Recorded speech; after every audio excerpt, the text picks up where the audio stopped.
எவ்வளவோ தொகுதிகள் இருக்கும்போது ஏன் மேடம் குறிப்பிட்டு ராஜபாளையம் தொகுதி எதுக்காக ஒரு அதாவது ஒரு சில விஷயங்களை மனசு வந்து அந்த ஒரு ஒரு ஈர்ப்பு வரும்.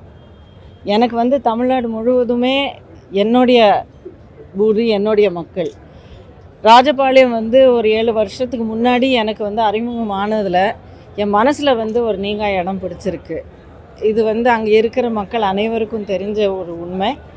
அவங்களுக்கு இந்த தேர்தலில் அவங்களுக்காக போட்டியிட்டு அவங்களுக்கு இன்னும் வந்து வேலை செய்யக்கூடிய பணியாற்றக்கூடிய வாய்ப்பு கிடைச்சதுன்னா அதுக்கு நான் ரொம்ப கொடுத்து வச்சுருப்பேன்.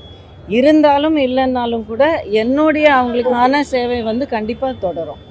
பாஜக வந்து சில பட்டியல் அவங்களுடைய பரிந்துரை பட்டியல வந்து கொடுத்திருக்கிறதா ஒரு தகவல் வந்து அவங்களும் வந்து ராஜபாளையத்தை கேட்டிருக்கிறதா ஒரு தகவல் விருப்பப்படுறாங்க. ஒருவேளை கூட்டணிக்கு ஒதுக்கப்பட்டால் நீங்க என்ன முடிவு வந்து அண்ணன் எடப்பாடியார் இருப்பாரோ அது வந்து சரியான முடிவாக தான் இருக்கும் அப்படிங்கிறத நான் திரும்ப திரும்ப உறுதி செய்கிறேன்.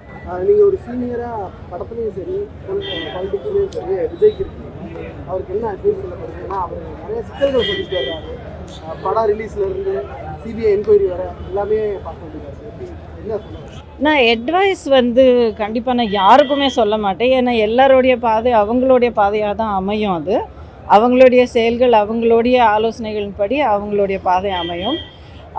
என்னவென்றால் பொது வாழ்க்கை அது சினிமா துறையாக இருந்தாலும் அரசியலாக இருந்தாலும் ஒரு கடினமான பாதை தான். இது எல்லாருக்கும் தெரிஞ்ச ஒரு உண்மை. அந்த பாதையில் அவரும் கடந்து வந்துட்டுருக்காரு. என்னென்ன செயல்பாடுகள் அவரோடது ஒவ்வொரு கட்டத்தில் இருக்குது அப்படிங்கிறது நம்ம எல்லாரையும் பார்க்குறோம். ஒரு நல்ல முயற்சி, மக்களுக்காக சேவை செய்யணும் அப்படிங்கிற ஒரு நேர்மையான முயற்சி யாராக இருந்தாலும் அவங்களுக்கு வெற்றி கிடைக்கணும் அப்படிங்கிறது தான் என்னுடைய கோரிக்கை. இல்லைங்க, அதுக்கான வாய்ப்பு இல்லைங்க. இதை வந்து நம்ம மக்களுடைய விருப்பங்களை மட்டும் இல்லாமல் ஒரு ஒரு கல விவரங்கள் வந்து உண்மையாலே புரிஞ்சுக்கிட்டவங்க யாராக இருந்தாலும் இது உண்மை அப்படிங்கிறது நம்பவே மாட்டோம். பொறுத்திருந்து பார்ப்போம்.